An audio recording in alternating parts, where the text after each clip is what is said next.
இதோ வயசு சார்ந்த ராணியின் கண்ணன் போட்டியில் வெற்றி கொண்டிருக்கிறோம். இவர் உழைத்து அந்த 1000 ரூபாயை எடுத்து செல்வாரா?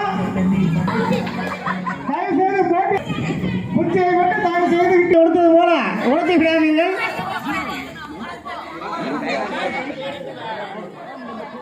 வருத்தப்படாத சாலை வைத்து சங்கத்தின் மாமியார் மண்டை உழைத்தது போல கொடுத்து விடாதீர்கள்.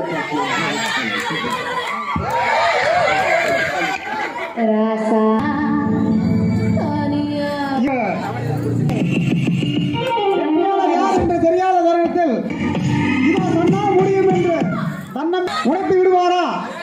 யாருக்கு யாருக்கு